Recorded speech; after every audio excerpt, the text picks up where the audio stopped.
on se retrouve aujourd'hui au Salon du Livre et de la Presse Jeunesse de Montreuil, où on a rendez-vous avec Valérie Cussaguet et Rosanne Sanson sur le stand des Fourmis Rouges. A tout de suite.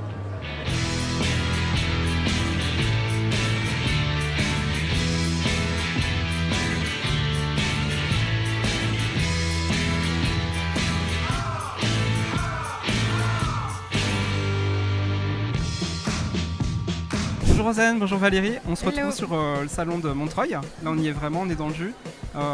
Vos sensations sur ces premières journées, comment ça se passe ? Ça va, déjà on est content de revenir en physique en vrai sur le salon. Après c'est vrai que moi physiquement j'avoue que j'avais un peu des courbatures le premier jour, mais c'est le coup de se remettre dedans quoi. Mais non c'est super. Après voilà, il y a toujours les scolaires quand même qui étaient là le mercredi, jeudi. C'est un peu plus calme que d'habitude, mais c'est normal en fait, on est dans un contexte un peu particulier. Et voilà, et là on reprend un peu les signatures avec les auteurs, donc non c'est chouette, ça fait plaisir de revoir tout le monde. Oui carrément, puis le stand est magnifique, ouais. Notamment une déco d'Aurore Petit. Signée Aurore Petit, ouais, du coup elle a repris des images de bébé ventre et en fait elle a essayé d'ajouter des personnages emblématiques.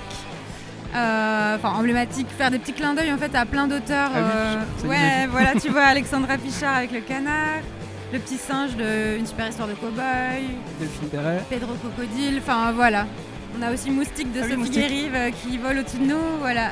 Ouais. Trop génial, et la colonne Maurice. Et la colonne Maurice, le poteau, il fallait essayer de l'exploiter, donc colonne Maurice avec programme des signatures.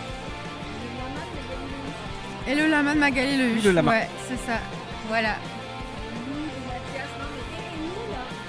Ah oui, et nous, oui. Voilà. On regardera tout à l'heure, parce qu'en plus, Valérie et Rosanne sont représentées en petites fourmis. Voilà.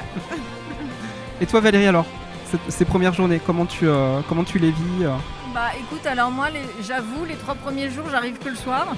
Non, d'abord je fais le montage, mais ensuite les 3 premiers jours, c'est vrai que je suis venue plutôt en fin de journée. Et là, le gros du travail, c'est vraiment à partir de maintenant, c'est-à-dire la nocturne du vendredi, jusqu'au lundi soir, avec le lundi de la journée professionnelle. Le samedi, dimanche, c'est assez intense, quoi. C'est vraiment les jours les plus intenses. C'est vrai que les scolaires, ils viennent pas trop ils passent sur notre stand. Mais c'est vrai qu'ils vont vers des stands où il y a de la BD, où il y a du manga, où il y a du roman. Enfin, on est moins intéressant pour les scolaires. Le public du week-end et le public de la nocturne, ça va être vraiment des gens qui sont intéressés par les dédicaces, par les auteurs et les autrices. Quoique, alors il y a quelque chose qui est quand même très sympathique, que j'ai pas vu encore cette année, mais c'est que les enfants ont des chèques-lire et souvent les grands achètent avec leur chèque-lire des livres pour leurs petits frères, leurs petites sœurs. Ah, c'est sympa ça. Et ça, c'est toujours quelque chose de formidable et de très touchant et j'aime beaucoup ça, moi. Et donc oui, quand parfois c'est pour eux, mais il y en a beaucoup qui achètent pour leurs frères et sœurs. Et ça, c'est assez étonnant. Ouais. Et ça, là, du coup, on les voit parfois. Voilà. Donc ça va, le contact avec le public, c'est cool. Vous kiffez. Ouais. Attends, mais moi, je vous avais enlevé vos masques. Mais je pense que c'est passé. Oh là là. Comme des grands fous. Les masques en direct. Oh là là, striptease un peu. Hein. Striptease de masques. Voilà. Donc là aujourd'hui avec nous, Magali Le Huche, qui vient de remporter le prix Pépite BD. Oui. Et, pas avec un livre de chez nous, chez faut le préciser. Oui, voilà. oui, bien sûr. Mais qui vient quand même dédicacer les livres des fourmis, notamment La Grande Course des gens, et Delphine Durand également. Alors Delphine Durand était un petit peu timide, mais du coup on a pu faire un petit shooting de dédicaces, donc ça c'était super sympa. Merci Delphine. Quels autres auteurs sont attendus sur le stand les prochains jours ? Alors, voilà. on ira. Alors pas Emmanuel parce qu'elle a un problème de santé, donc elle va pas pouvoir venir. Marie Myrgen, Clémence Sabat, Aurore Petit, Charline Colette, Anne Zeum, Jeanne McCain, voilà, tous les auteurs, pas mal d'auteurs qui ont publié presque les 2 dernières années parce qu'il y en a qui n'ont pas eu droit à leur Montreuil. Voilà, donc là ils pourront faire leur Montreuil cette année. C'est ça. Encore un grand merci Valérie, un grand merci Rosanne de nous avoir accueillis et puis on se retrouve bientôt. Ouais, ça marche, merci Laurent. Oui, vite. Merci.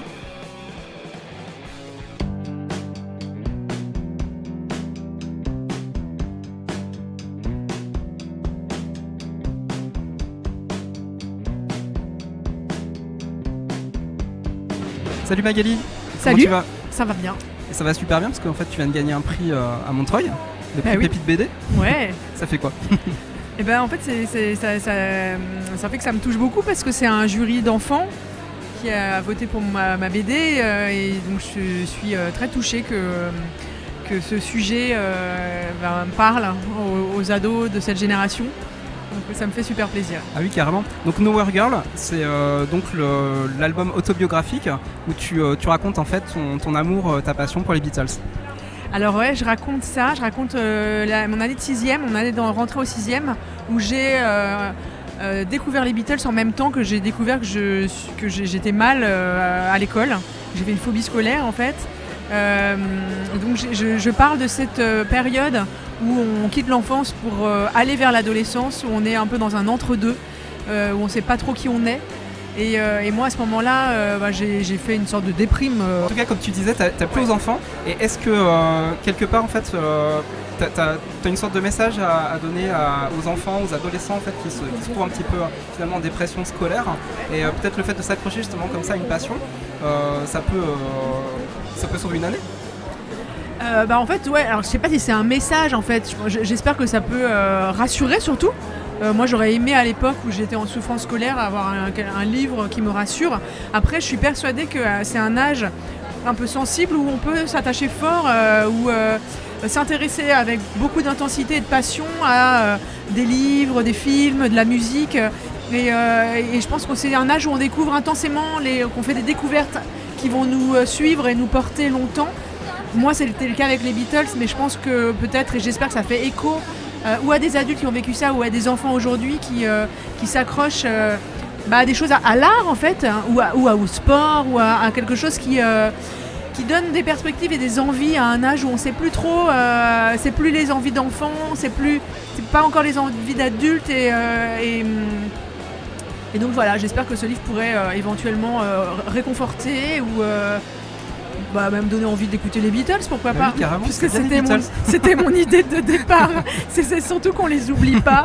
Et puis non, je pense qu'en plus ta page Instagram, on risque pas de les oublier. Est-ce que tu veux nous parler de La Grande Course des gens, qui est ton dernier ouvrage en fait publié chez les Fourmis Rouges? Est-ce que tu peux nous faire un petit peu le pitch? Bien sûr. Alors en fait, La Grande Course des gens, c'est un livre qui a été écrit par Clémence Sabag. Et donc c'est Valérie Cussaguet qui m'avait proposé cette histoire, qui me l'a fait lire. Et en fait, moi, j'ai adoré direct cette histoire parce qu'il y a tout ce que j'aime dans les histoires en général et les histoires pour la jeunesse, c'est-à-dire qu'il y a du second degré, du décalage, de l'humour, hein, pour en même temps aborder mine de rien des problématiques, des questionnements qui sont universels et qui sont vachement importantes pour les adultes et pour les enfants. Et donc là, c'est tout simplement l'idée que chacun fait son chemin malgré les... Oui, en fait, personne ne termine vraiment la course, quoi. Ouais, mais voilà, c'est ça l'histoire, c'est ça l'idée. Et en même temps, elle fait ça avec beaucoup de décalage. Et c'est complètement... ça paraît un peu bête et débile, et en fait, c'est profond. Et moi, c'est ce que j'aime dans les histoires. Et c'est ce que j'aime dans l'histoire de Clémence. Et je sais que... Enfin, voilà... avec Valérie, on a aussi ce même... Je sais qu'elle a ce goût pour les histoires... qui ont vraiment une profondeur et en même temps un peu d'absurde, un peu de décalage. Moi, c'est ce que j'aime dans les histoires. Ouais, du coup, je pense que ça fait bien le taf. Je me suis beaucoup amusée, j'ai pris beaucoup de plaisir. Et puis aussi, techniquement, je me suis beaucoup amusée dans les couleurs. J'ai fait le travail à l'encre. C'est une technique que je n'osais pas forcément faire sur tout un album. Et là, j'ai pris beaucoup de plaisir à réaliser cet album, en fait. Ouais. Et donc tu le dédicaces à tous les gens? À tous les gens du monde. Super. Un grand merci Magali, et encore bravo pour ton grand prix. Merci, c'est gentil. Merci beaucoup. À bientôt. À bientôt.